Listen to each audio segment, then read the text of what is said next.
around the sports world. Sweep, sweep, sweep, sweep.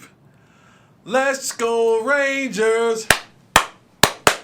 Let's go Rangers. The Rangers sweep the Orioles 3-0 to move on to the, the ALDS? CS. The ALCS. They just won the ALDS. The ALCS. What a dominating performance. Nathan Eovaldi went out last night and pitched a gem of a game.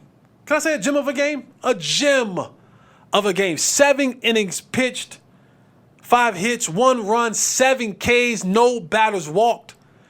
I mean, he was in his zone. And I gotta give my boy Taylor some credit, because Tay, you told me. You could say I told you so. It's okay. You can say it. Oh, now he doesn't want to say it. Now he wants to be all Mr. Humble. Well, you know what I said. I gotta give you credit. I was a doubter. Tay wasn't. He said, "I'm telling you," and he broke it down, and it's all coming to fruition. It's all happening the way that you said it was going to happen. Pitching is coming around. And the one thing about pitching that you want to have a good pitcher, give them some early runs. If you give a pitcher some early runs and a little bit of cushion, they feel a little bit comfortable.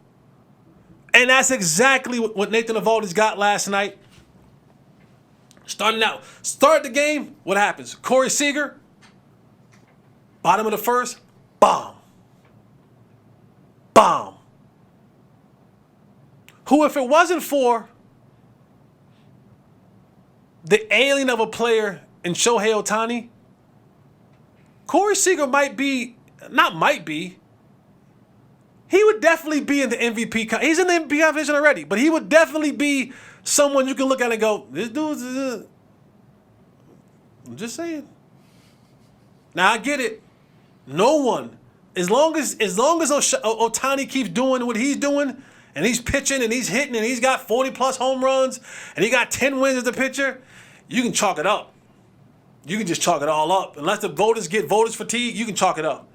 If he's getting 10+ wins as a pitcher, hitting over 40 home runs, just start etching his name in the AL MVP category every single year. But Corey Seager was one that was in that conversation. But it gets even better.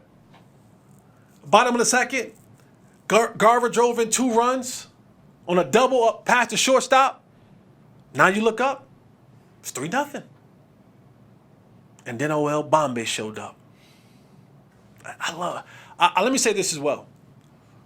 I'm not a jewelry guy. I got a nice little charm piece, but I'm not a jewelry guy. Baseball players have the best chains in all of sports. They have the best chains. If you watch a baseball game, you're going to see a plethora of different chains. Icy, too. Icy. Cuban links. I mean, you name it. They got them. They have I'm always looking like, man, they got the best chains out there.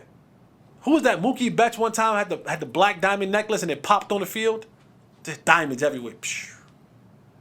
But El Bombay comes in, he cranks one 418 feet. 6-0. And it was on after that. A 6-0 cushion in 3 innings. As a pitcher, you just sit back and you go, we good. We good. And it gives you that level of comfort, and you saw it through the rest of the game where Nathan was just in his zone. You even had enough of a cushion that when you brought in Chapman, who's been erratic, who's been a little bit erratic, and he didn't have a great start, but you were able to bring him in and allow him to kind of have his a little bit. It's almost one of those deals where you say, you know what? While we have this lead, let's bring him in. Let's see if we can't get some pitches off him to get him kind of back into a rhythm. Because you're going to need him. Let's be honest. You're going to, at some point in time, you're going to have to go to the bullpen and you're going to have to pull out Chapman and go, all right, brother, we need the gas. Ain't too many folks walking around that's going to throw the ball 102 miles an hour. We're going to need you. But we're going to need you to get it over the plate. Some strikes. You got to be able to control the heat. So I think games like this, when you have that cushion, you can bring a guy in, give him a couple batters, see if he can't put something together, because you're going to need him. You're not going to not have him on your roster.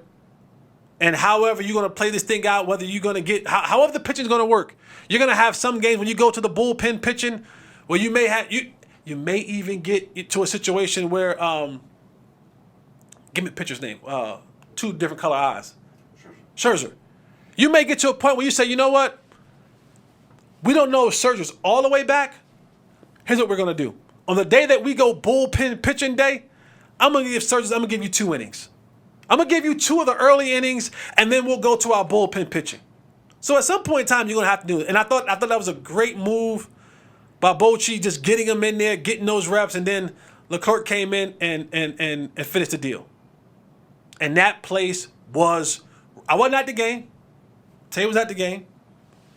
I watched it on TV while I was having stomach cramps. Struggling to fight for my life last night, man. I was fighting.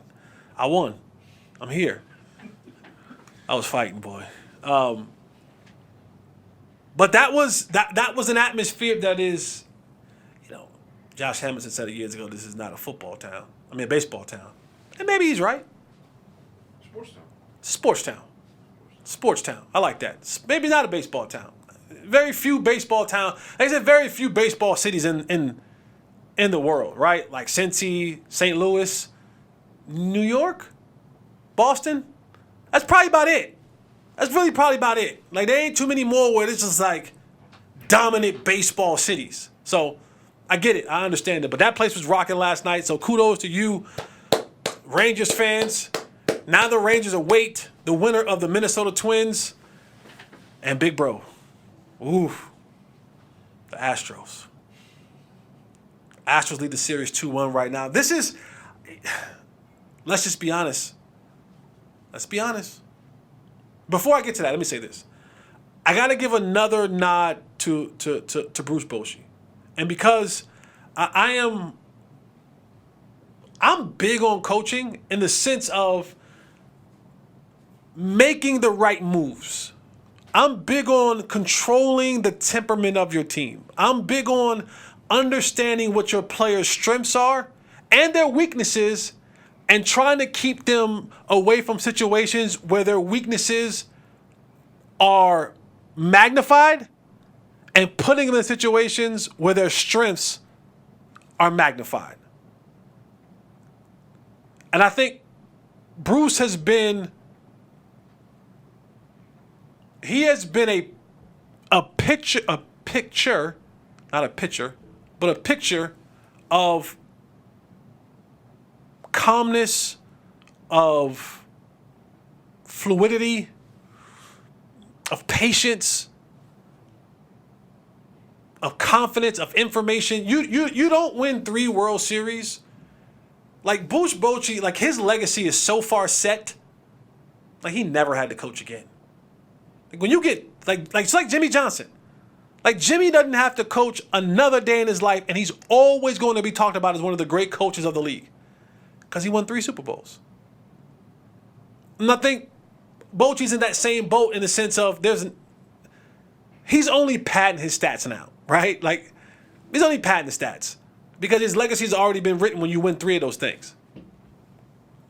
And when you win 3 of them, you're able to pull from that information, you're able to pull from those experiences, and then allow that to be the driving force and the foundation with this new squad. And I got to give him a lot of credit for that. Because there were some high highs this year with the Rangers, and there were some low lows this year with the Rangers. And then they lose their last game in Seattle. The end of the season allows them not to win the West. But then from there, they won the last 5 games in a row. And I think in those 5 games, did they even trail in those games? Maybe 2 of them. Maybe none of them. Maybe none of them. 1. So to get his team refocused and reset for the playoff run, to win the wild card and then win the first round, that's big, man. Tons of credit to you. Tons of credit to you. But now you got to get ready. I don't know how the Minnesota, if all things, if we're being honest, the Astros are probably going to win that series. I would love to have the least of the two, Minnesota, to make a better path to the World Series. But Big Bro coming. Big Bro is coming. Big Bro is coming. And Rangers fans, don't sell your tickets, because I've been around here long enough to know when the Astros come to town, they dominate our stadium. They dominate Globe Life. That shouldn't be such. Hold on to your tickets, even if they give you a better value. That matters. That matters in the grand scheme of trying to win baseball games. Any game, any sports game. The crowd can give you a ton of energy. But Big Bro is coming. And you have your chance. Don't do what the Cowboy did and say, don't make it personal after the fact. Make it personal from jump. From first pitch. Make it personal. You get that monkey off your back,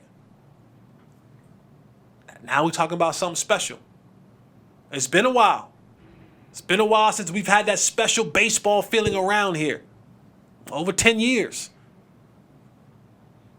The moment might be coming back. But it's going to take a level of mental fortitude, some skill, some will, maybe even sprinkling a little bit of luck. I don't believe in luck, but maybe. Because Big Bro is coming. And you know what that is when it happens with when Big Bro shows up. Either you show up or get the switch. If you play around with Big Bro, he go from Big Bro to Daddy.